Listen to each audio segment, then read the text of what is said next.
Okay, welcome back to my weekly update series where I talk about books I completed in the past week, books I'm reading, and anything I hauled or other miscellaneous ventures in the reading life. It's Memorial Day weekend, Monday. Today is Memorial Day. I was at a lake house for a couple of days with some friends, so I actually didn't get that much reading done this past weekend. I read so much in my free time, my spare time, that when I'm actually doing things with other people, I try to be present and read less. But yeah, I still got some reading in. But I have 3 books I'm currently working on that the average page length is 1,300 pages. So this is probably one of the beefiest reading updates that I will ever have. But first, one book that I did complete this week was, I don't have a physical copy, it was Exit Strategy by Martha Wells, book 4 in the Murderbot Diary series. This is the 4th straight novella.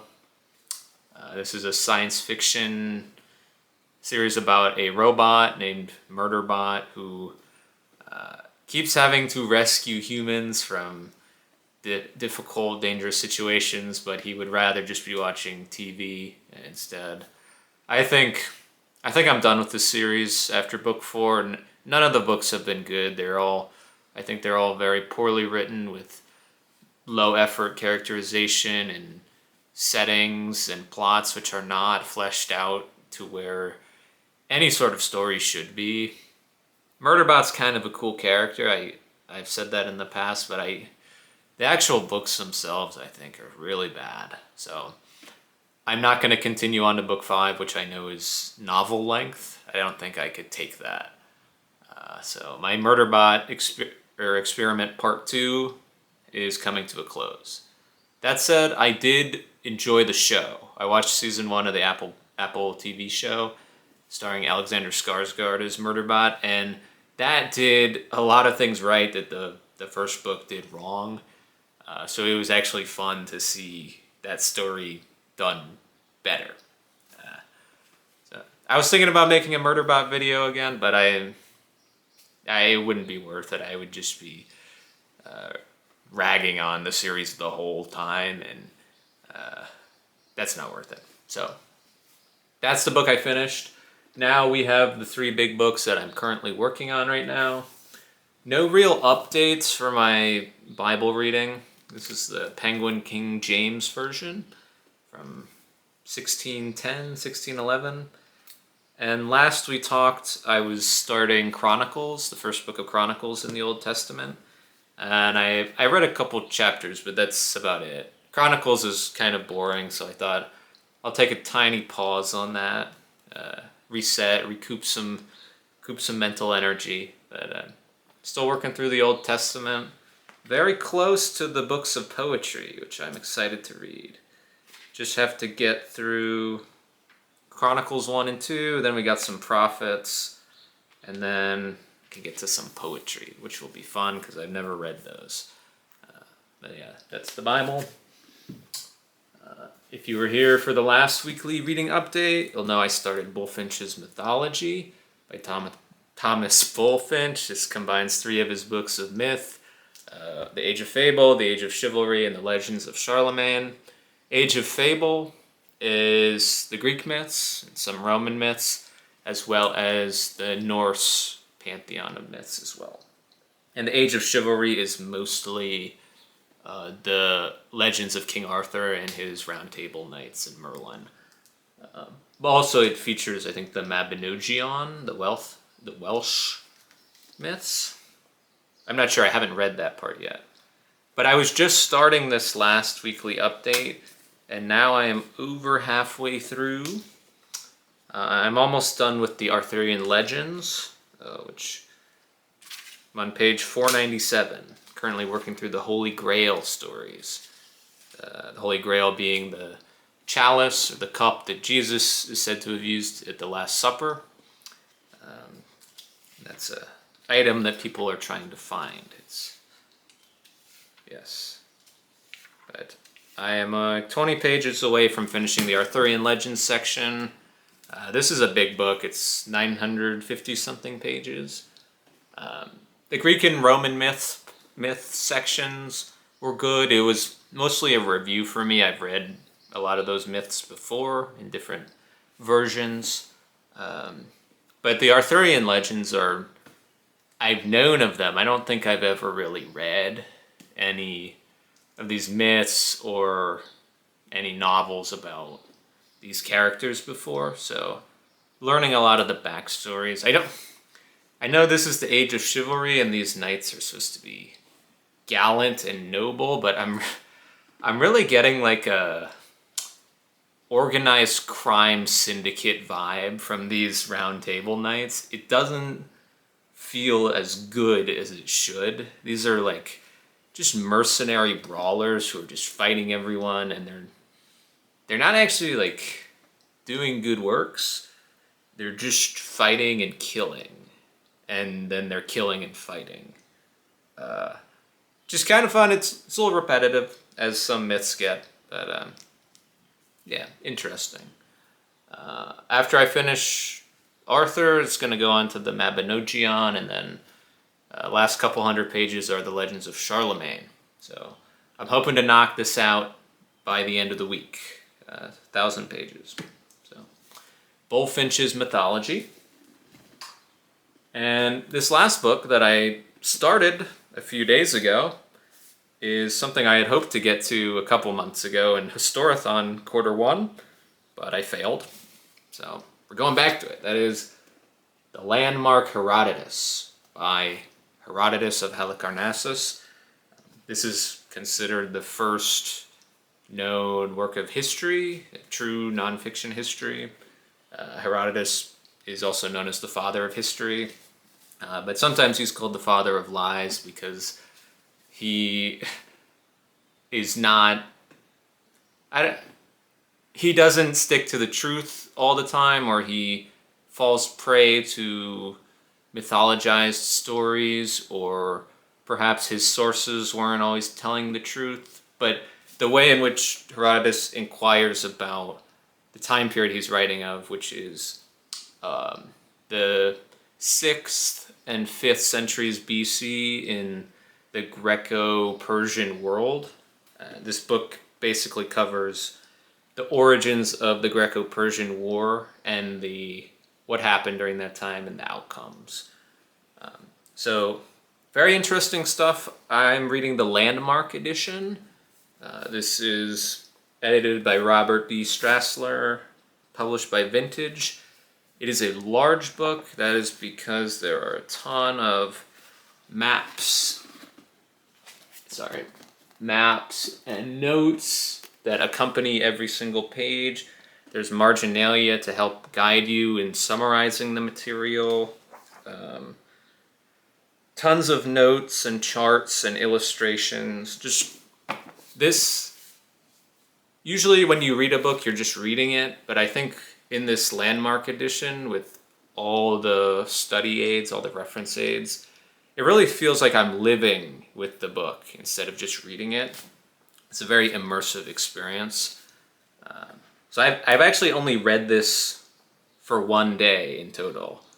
I didn't take it with me in Memorial Day, but I read the 50-page introduction by Rosalind Thomas, which was really helpful, and then I read 30-something pages. I'm still in book 1 of the histories.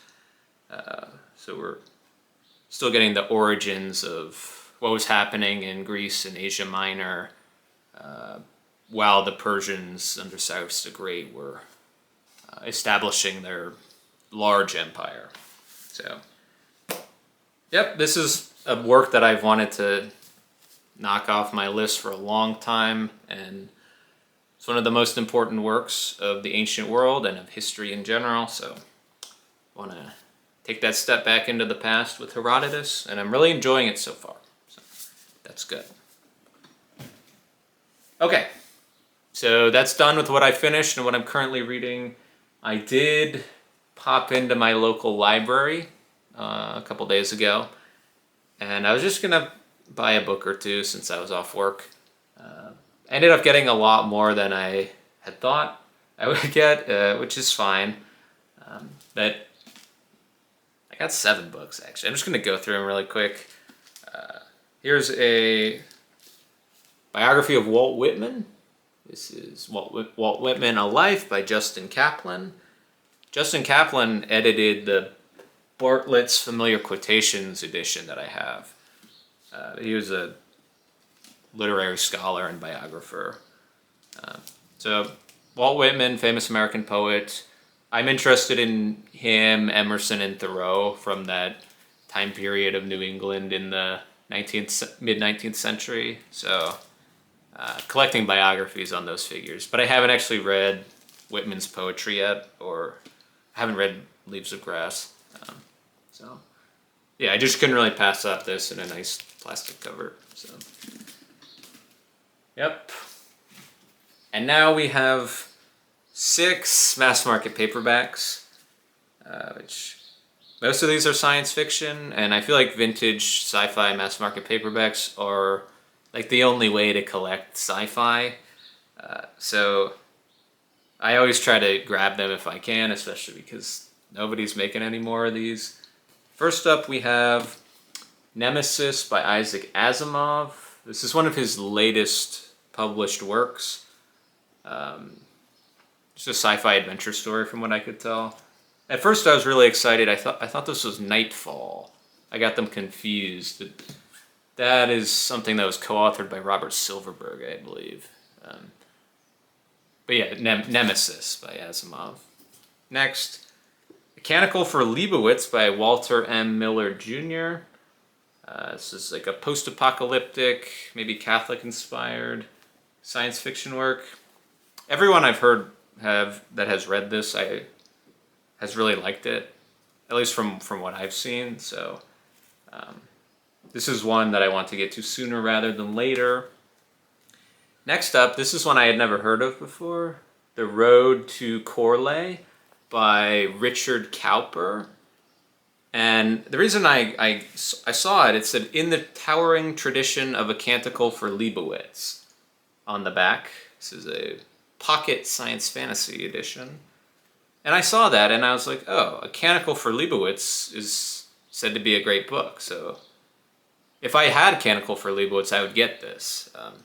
And then later I found Canticle for Leibowitz, so I went back and found this just because they're similar, so they may talk to each other. Next we have The Last Defender of Camelot by Roger Zelazny. This is a collection of short stories. You have a perhaps Merlin-like figure on the front, but then modern brick wall. These are 16 strange, beautiful stories spanning the full spectrum of Roger Zelazny's remarkable career. So, I read Zelazny's Unicorn Variations last year, and I thought it was solid, so I'm just giving him more of a shot here with The Last Defender of Camelot. Next up, this is probably the worst find, but it's El Spra du Camp, Lion Sprague de Camp, The Glory That Was, which is a, I'll read the back. It's a really weird, sorry, kids are yelling outside. World Emperor Vassal IX rules the 27th century with a hand too eccentric to be called iron, but plenty heavy in its own way. He has ordered the area called Greece sealed off with a force wall, and all over the rest of the world, people of Greek descent are mysteriously disappearing. Y.M. Flynn's wife is one of the missing, and he means to find out why. He breaks through the force wall into the forbidden area, only to have his yacht rammed by what appears to be a classical Greek trireme. And what is to become of a man of the future in the Athens of Pericles? So like a time travel, sci-fi, ancient Greece mesh. I don't think it's supposed to be very good, but I got it. And last up, we have, I've been looking for this for a long time in this specific edition. We have Raise High the Roof Beam, Carpenters, and Seymour, an introduction by J.D. Salinger. This is the last book by J.D. Salinger that I have not read. Read Catcher in the Rye a couple times, 9 Stories a couple times, and I've read Franny and Zoe once. But I've been looking for this Little Brown Book's MMPB for a long time. And Salinger's one of my favorite American authors, so really excited to get to this one. I'll probably reread all his main works and do a video on that at some point. But yeah, I know this features the Glass family again, like Seymour from A Perfect Day for Banana Fish. He's one of the Glass brothers. And yep, that's it. Thanks for watching, and talk to you later in another update.